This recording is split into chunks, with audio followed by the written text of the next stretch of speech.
अस्सलाम वालेकुम dear student. तो अभी हम करेंगे एक chapter human karyotyping, very very important in genetics. अगर आपने ये कर लिया तो आपको तकरीबन सारी क्रोमोसोमल जो डिजीज़ेज़ हैं उसका पता चल जा सकता है। इसके अलावा क्रोमोसोमल अबरेशन जो हैं या डिजीज़ेज़ हैं जो जेनेटिक्स, इसको आप आइडेंटिफाई कर सकते हैं by using the technique human karyotyping. तो इसमें सबसे पहले हम समझेंगे कैरियोटाइपिंग होती क्या है, ठीक है? उसके बाद हम देखेंगे कि कैरियोटाइपिंग में जो बेंडिंग पैटर्न है वो कितनी टाइप्स के हैं और वो क्यों डिफरेंट हैं एक-दूसरे से, ठीक है? वो देखेंगे, बड़ा इम्पोर्टेंट लेक्चर है। तो सबसे पहले हम कैरियोटाइपिंग करते क्यों हैं? कैरियोटाइपिंग इसलिए करते हैं ताकि हमें कोई डिज़ीज़ का पता चल जाए।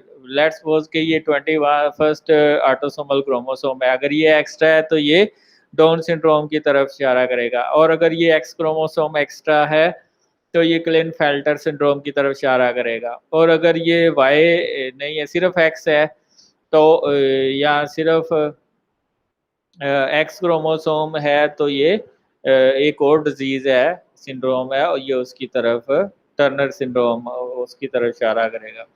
अब कैरियोटाइप होता क्या है? कैरियोटाइप एक is the number and appearance of chromosome, यानी कि उसका नंबर क्या है और उसकी आउटर अपीयरेंस क्या है न्यूक्लियस के अंदर, यूकेरियोटिक सेल के न्यूक्लियस के अंदर, उसको हम कैरियोटाइप कहते हैं। इस टर्म्स को हम कहते हैं कंप्लीट सेट्स ऑफ क्रोमोसोम जो हैं एक स्पीशीज के अंदर कितने हैं और उनकी तादाद, मेटासेंट्रिक हैं, एक्रोसेंट्रिक हैं, टीलोसेंट्रिक हैं, वो किस तरह के हैं, इस सारी को स्टडी करते हैं हम कैरियोटाइपिंग के अंदर, ठीक है? तो इसमें हम नंबर भी मेजर करते हैं और उसकी साइटोजेनेटिक्स भी स्टडी करते हैं। तो सबसे पहले है कैरियोलॉजी या आइडियोग्राम। तो कैरियोलॉजी क्या होता है? The study of whole sets of chromosome is sometime known as karyology, यानी कि आप सारे सेट क्रोमोसोम जो सेट्स हैं उनको स्टडी करते हैं, उसको कैरियोलॉजी कहते हैं। The chromosome are depicted in a standard format known as karyogram, या उसको हम इडियोग्राम कहते हैं, जो उसकी डिपिक्शन होती है फ्लो चार्ट में, उसको हम देखते हैं। इन pairs ordered bye size and position of centromere for chromosome of the same size. हम क्या करते हैं? साइज देखते हैं, पोजीशन सेंट्रोमियर की देखते हैं, क्या एक तरफ है या उससे क्रोमेटेड दोनों साइड पे हैं, क्या इक्वल साइज के हैं या कोई छोटा है या कोई बड़ा है, उसको देखते हैं। Derived from Greek word karyon, which mean nucleus, karyotype is represented as a ideogram, ठीक है? When the haploid set of chromosome of an organism are ordered in a series of decreasing size, it is said to be ideogram। यानी कि पहले हम रखते हैं metacentric को, फिर सब मेटासेंट्रिक को, फिर टीलोसेंट के ऊपर टीलोसेंट्रिक आएगा। तो इस तरह जो रिप्रेजेंटेशन होगी इसको हम इडियोग्राम कहते हैं। In other sense, diagrammatic representation of karyotype is known as ideogram। Chromosome क्या होता है? डीएनए के ऊपर प्रोटीन की, हिस्टोन प्रोटीन की पैकिंग होती है तो क्रोमोसोम बनता है, ठीक है? तो each chromosome is made up of DNA tightly coiled many time round protein that support its structure.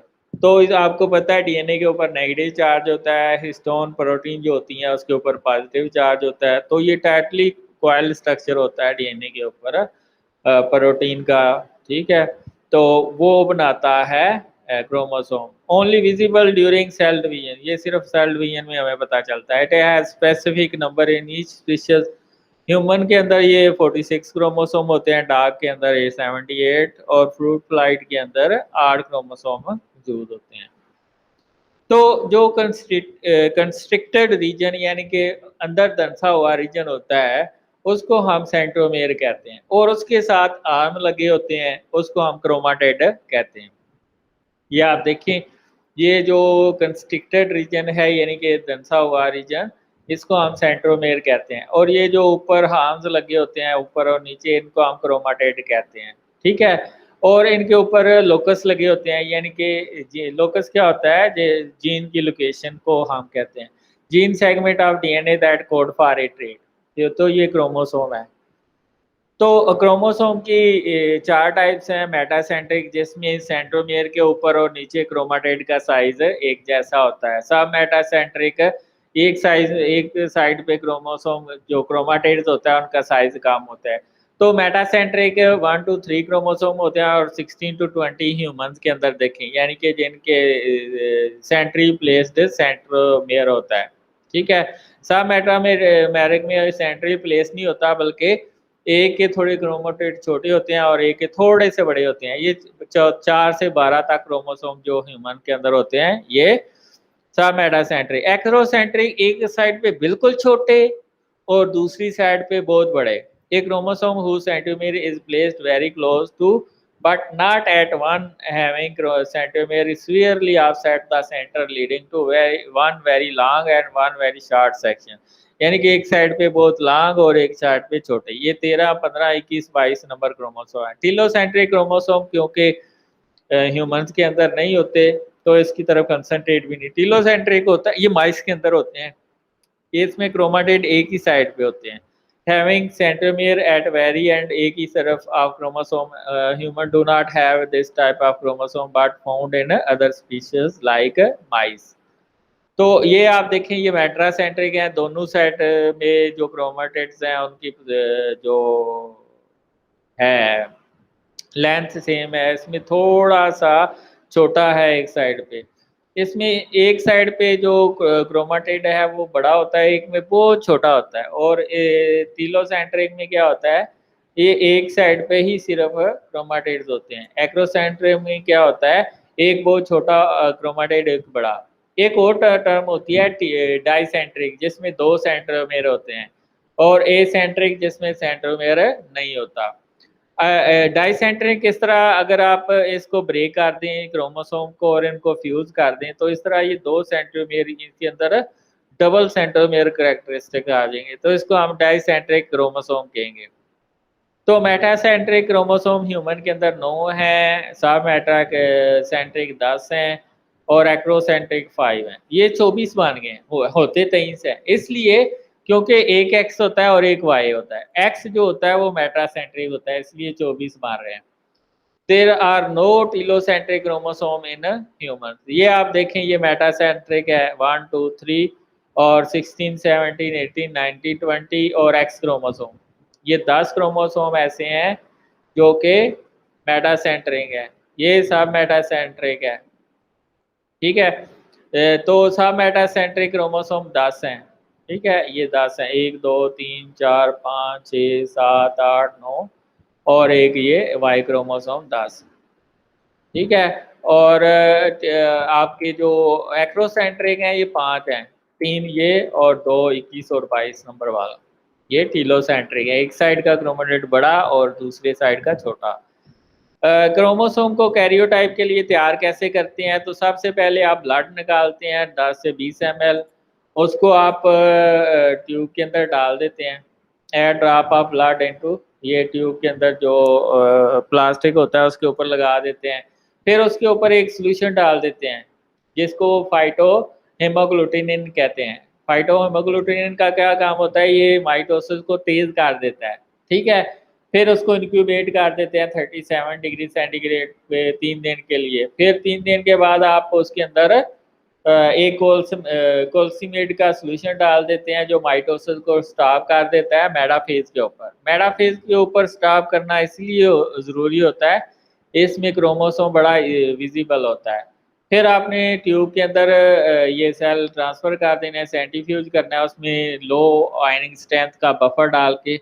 इसमें क्या, इसका फ़ायदा क्या होता है, जो रेड ब्लड सेल हैं वो नीचे बैठ जाएँगे और लिम्फोसाइट्स वेल हो जाएँगे और उनके अंदर ही क्रोमोसोम होता है, सिर्फ़ लिम्फोसाइट के अंदर, व्हाइट ब्लड सेल के अंदर। उसको फिर आप पैटी प्लेट पे डाल के 4 डिग्री सेंटीग्रेड के ऊपर, ये सारा प्रोसेस जो होता है इस स्टेप के बाद ये 4 डिग्री सेंटीग्रेड पे होता है। तो स्टेन करना है विद गिम्सा। गिम्सा के पास स्टेन करने के बाद आप उसको फ्लोरेसेंट माइक्रोस्कोप के नीचे देखेंगे और इस तरह कैरियोटाइपिंग हो जाएगी, ठीक है? तो karyotype can be analysed by basic following technique, different stain and dyes produce banding pattern specific to each chromosome, and there is chromosome painting, technique as well for the analysis of karyotypes. तो ये दो तरह के reason होते हैं, एक हेट्रोक्रोमैटन और एक होता है यूक्रोमैटन। जो हेट्रोक्रोमैटन होता है उसमें 80 रेचियर जो होता है और वाइट कंडेंस होता है, और जो यूक्रोमैटन रीजन होता है जो लेस कंडेंस होता है, जीसी रिच एरिया होता है। ठीक है, तो आपको पता ही है हेट्रोक्रोमैटन के दो रीजन होते हैं, कॉन्स्टिट्यूटिव हेट्रोक्रोमैटन रीजन और एक होता है दूसरा होता है फैकल्टेटिव जिसमें 80 रिच एरिया ज़्यादा होता है। Always metaphase chromosome whose size has condensed and whose diameter is increased are used for chromosome bending study after fixing the stage। तो चार तरह की बैंडिंग होती है, G banding, Q banding, C banding, R banding. जो Q banding है उसमें जो डाई यूज होता है वो कुंडरासिन होता है, जी में गिम्सा होता है, एन में एनरोर होता है और सी में सेंट्रोमेरिक होता है। ये डिफरेंट साइंटिस्ट ने डिफरेंट टाइप में ये स्टडी किया है। तो सबसे पहले क्यू बैंडिंग में होता है क्या है कि आपने पहले डिहाइड्रेट किया स्लाइड को, पहन के बिल्कुल ड्राई किया, फिर पहले उसको 90% के अंदर डिप करना है एथेनॉल के अंदर, फिर 70, फिर 50 के अंदर, फिर रिंस कर लेना है कंप्लीटली प्योरीफाइड डिस्टिल वाटर के अंदर, फिर उसको वॉश कर लेना है स्लाइड के अंदर फास्फेट बफर के साथ 6.8 pH का बफर, फिर उसको स्टेन कर लेना है स्लाइड को क्विनरासिन मस्टर्ड ये ओके बनता है 5 मिलीग्राम इन 100 ml डाल के, यहाँ 25% बनाते हैं हम क्विनरासिन डाईहाइड्रोक्लोराइड। फिर रिंस करना है आफ्टर स्टेनिंग फास्फेट बफर से और माउंट कर देना है सेम बफर के। Examine under fluorescent microscope. तो माइक्रोस्कोप के अंदर आपको दो एरिया नजर आएंगे, region rich in GC bases और रीजन रिच इन 80 बेसिस। ये हेट्रोक्रोमैटर रीजन है और ये यूक्रोमैटर रीजन है। ये लाइट पे स्टेनिंग करेगा, ये डार्क स्टेनिंग करेगा। ठीक है, क्यों डार्क स्टेनिंग करेगा? A T region quencher dye and fluorescence situated in heterochromatin region. ठीक है, इसमें क्या होता है, GC region quencher dye but do not fluorescence. इसमें फ्लोरिसेंस होती है, इसमें नहीं होती। Situation in the euchromatin region, ये आप देख सकते हैं। ये जो लाइट रीजन है ये यूक्रोमैटर रीजन है और ये डार्क रीजन जो है ये हेट्रोमेरिक रीजन है। ठीक है, ये आप देख सकते हैं हेट्रोक्रोमैटर रीजन ये मोर कंडेंस होते हैं, ये मिथाइलेटेड होते हैं, इसलिए साइलेंस जीन्स होते हैं इनके अंदर। तो ये 80 रिच एरिया होता है इसलिए ये डार्क नजर आ रहा है। ठीक है, और स्टेन भी डार्कर करता है। यूक्रोमैटर रीजन को देखें तो ये लेस डार्क होता है, लेस कंडेंस होता है, जीन एक्सप्रेसिव यानी कि ट्रांसक्रिप्शनली एक्टिव रीजन होता है, जीसी रिच एरिया होता है और लाइट स्टेन करता है। जी बैंडिंग में देखें तो इसमें आप 10 डेज के लिए स्लाइड को रहने देते हैं, फिर उसको नॉर्मल सलाइन से साफ करते हैं, फिर उसको ट्रीट करते हैं 0.25% ट्रिप्सिन के सोल्यूशन के साथ 10 to 15 सेकंड के लिए, ताकि ऊपर वाली प्रोटीन जो है वो थोड़ी डिल्यूट हो जाएंगे। Stain with 10% Giemsa for 6 to 10 minute. फिर माइक्रोग्राम फॉर गुड स्प्रेड देखेंगे। Construction of G pendant karyotype फिर आप फ्लोरेसेंट माइक्रोस्कोप के अंदर देख लेंगे। क्रोमोसोम फिर प्रोटीन को डीनेचर किया ट्रिप्सिन के साथ, यूरिया प्रोटीएज के साथ, फिर गेम्सा के साथ उसको किया, फिर उसकी बैंडिंग देख ली। तो इसमें जो गिम्सा स्टेनिंग के अंदर डाई होता है methylene azure, methylene violet, blue और एओसिन होती है। Interaction of the DNA with thiazine and eosin component of the stain brighten the sulphur rich area. इसमें जो जी बैंडिंग में है कि ये सल्फर रिच एरिया को ज़्यादा स्टेन करती है। एन बैंडिंग में क्या होता है, take chromosome from a blood dry air to chromosome. ठीक है, तो उसको ड्राई कर लेना है, treated this air chromosome with 5% solution of trichloroacetic acid at 95 degree centigrade for 30 minute. फिर उसको क्या करना है, treat this solution with 0.1 normal of HCl at 60 degree centigrade for 30 minute. After this the banding pattern in structural non histone protein linked to NOR reason is shown. ये देखें, chromosome को air tight किया, फिर उसको ट्रीट किया 5% ट्राइक्लोरोएस्टिक acid के साथ 95 degree centigrade के ऊपर, फिर उसको ट्रीट किया 0.1 नॉर्मल HCl के साथ 60 डिग्री सेंटीग्रेड, फिर उसको डाई लगाया उसके ऊपर, और फिर उसके रीजन देखिए NOR non histone protein linked region देखें। सी बेंडिंग में क्या होता है कि आपने स्लाइड को 0.2 नॉर्मल HCl के साथ 1 घंटे के लिए रखा, फिर उसको रिंस किया डीआयोनाइज्ड वाटर के साथ, फिर इसको इमर्स किया 0.1% बेरियम हाइड्रोक्साइड के साथ at 50 degree centigrade 5 to 15 minute, फिर उसको रिंस कर दिया डिस्टल वाटर के साथ, फिर आपने इंक्यूबेट किया with SCCS buffer, saline buffer, alkaline buffer के साथ फॉर 1 आवर, फिर रिंस किया इन डीआयोनाइज्ड वाटर के साथ, और उसके बाद स्टेन कर लिया 4% गिम्सा स्टेन के साथ फॉर 19 मिनट, फिर उसको रिंस करके डीआयोनाइज्ड वाटर करके ड्राई करके और एग्जामिन किया under oil emulsion light microscope के साथ। ये आप देखें क्रोमोसोम, पहले उसको अल्कली के साथ ट्रीटमेंट दिया, फिर वाशिंग की with sodium citrate at 60 degree centigrade for 30 minute, फिर उसको गिम्सा स्टेनिंग दी, फिर बेंडिंग पैटर्न देखा हेट्रोक्रोमैटिन रीजन का। इसमें क्या होता है, रिपीटिव डीएनए सीक्वेंस को चेक करने के लिए ये वाली बेंडिंग की जाती है।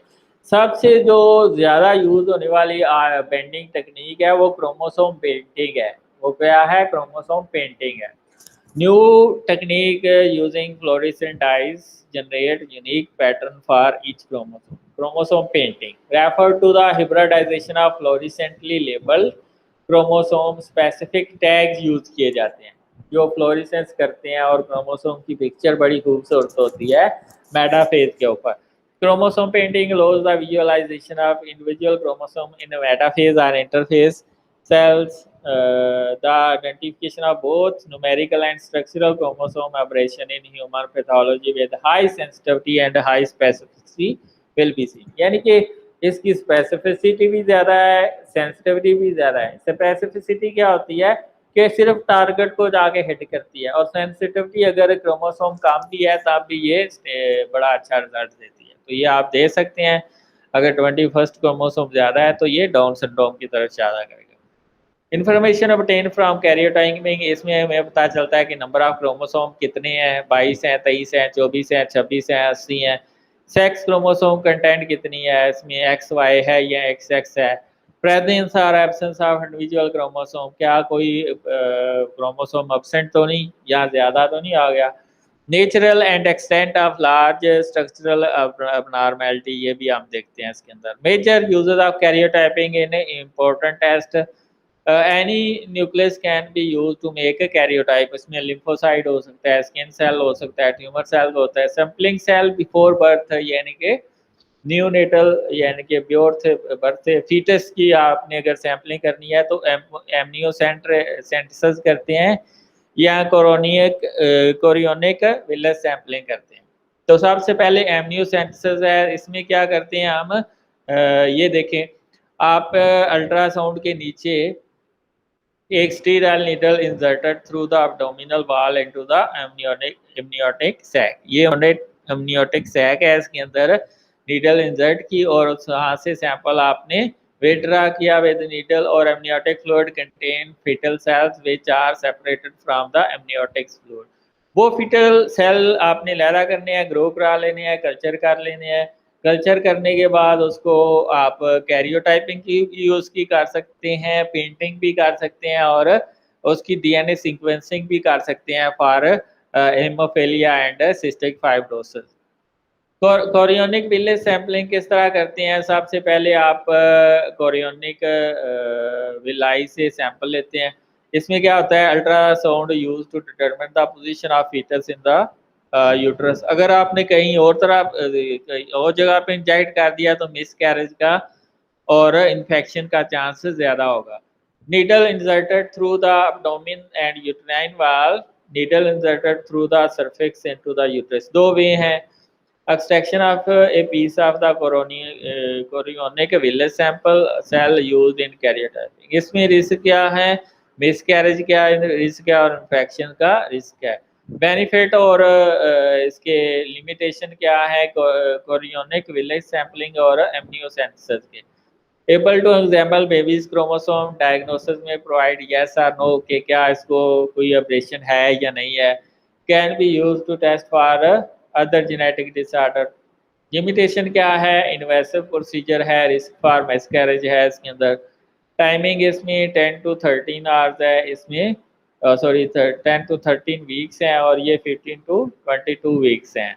मिस कैरेज ये इसमें 1 आउट ऑफ 100 या 1 आउट ऑफ 200 तक हो सकता है। इसमें एमनियोसेंटेसिस में 1 आउट ऑफ 200 और 1 आउट ऑफ 500 तक हो सकता है। एडवांटेजेस क्या है, detection of chromosomal abnormalities like Down syndrome, Turner syndrome या ग्लिनफेंटर सिंड्रोम है। Genetic disorder, cystic fibrosis, haemophilia को चेक करने के लिए। जेंडर आइडेंटिफिकेशन, मेल है या फीमेल है।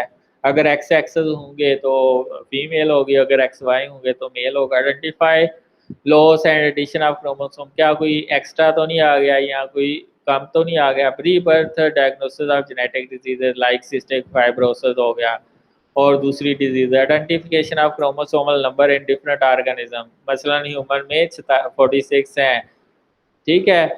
इसी तरह डिफरेंट एनिमल्स के अंदर डिफरेंट है। Identification of proper position of genes in a chromosome, locus को आइडेंटिफाई करने के लिए। Disadvantage of karyotyping, very small abnormality can not be shown by karyotyping, उसके लिए आपको सीक्वेंसिंग के लिए जाना जा पड़ता है। Technique only aloe the diagnosis and not cure, इसके क्योर पॉसिबल नहीं है। द एमनियोसेंसेस और कोरियोनिक विलेज सैम्पलिंग जो होती है रिस्की है, और इसमें मदर को स्ट्रेस भी आते हैं और मिस कैरेज भी हो सकता है। टाइम कंज्यूमिंग प्रोसेस है, ए minor mistake in the process will change the result. थोड़ी सी आप नीडल को इधर उधर कर देंगे, मिस कैरेज या इन्फेक्शन के चांसेस बहुत ज़्यादा हो जाएंगे। अगर ये वीडियो आपको पसंद आई है, चैनल को सब्सक्राइब करें। इसके बाद आपको एक वीडियो भी दिखाते हैं जिसमें आपके कंसेप्ट और ज़्यादा क्लियर हो जाए।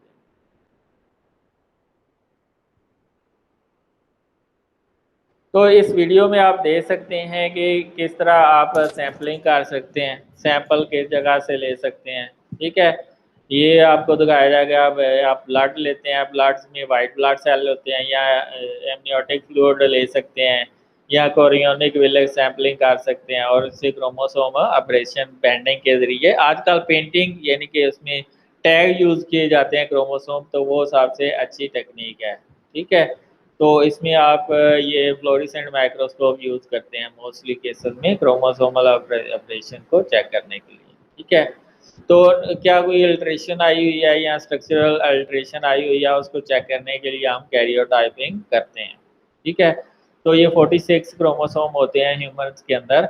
अगर ये 21वां ज़्यादा है तो डाउन सिंड्रोम होगा, या अगर 23 प्लस हैं तो कोई और सिंड्रोम हो सकती है। वैसे तो ये 46 होते हैं, अगर ये एक्स ज़्यादा हो गया है तो इसमें अगर आप देखें तो ये भी मेटासेंट्रिक है, ये भी मेटासेंट्रिक है, और एक्स क्रोमोसोम भी मेटासेंट्रिक है। वाई क्रोमोसोम बहुत छोटा होता है, ठीक है, ये आप देख सकते हैं। Just like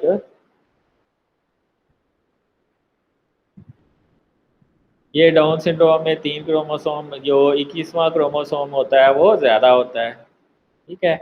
21वां chromosome autosome number ज़्यादा होता है, ठीक है। तो ये आपको कैरियोटाइपिंग से ही पता चलता है। ये किससे पता चलता है, कैरियोटाइपिंग से ही करता है। और ये जो आप लास्ट स्टेप करते हैं, ये 4 डिग्री सेंटीग्रेड क्लिनफेंटर सिंड्रोम में क्या होता है, जो 2 एक्स और 1 वाई होता है,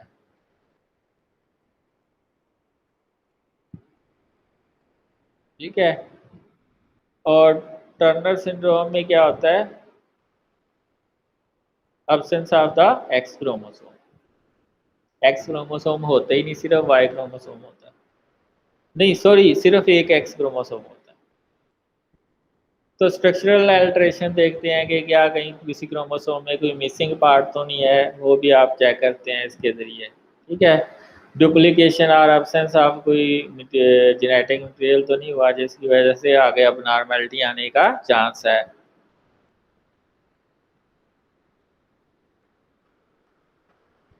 इसके अलावा ट्रांसलेशन और कन्वर्जन को चेक करने के लिए आगे ये करते हैं। तो ये बड़ी अच्छी स्टडी है कैरियोटाइपिंग की, खासकर ह्यूमन कैरियोटाइपिंग। तो अगर ये भी आपको लेक्चर पसंद आया है तो अच्छा है लेक्चर, इतना बुरा नहीं है, तो आप चैनल को सब्सक्राइब करें। Thank you all.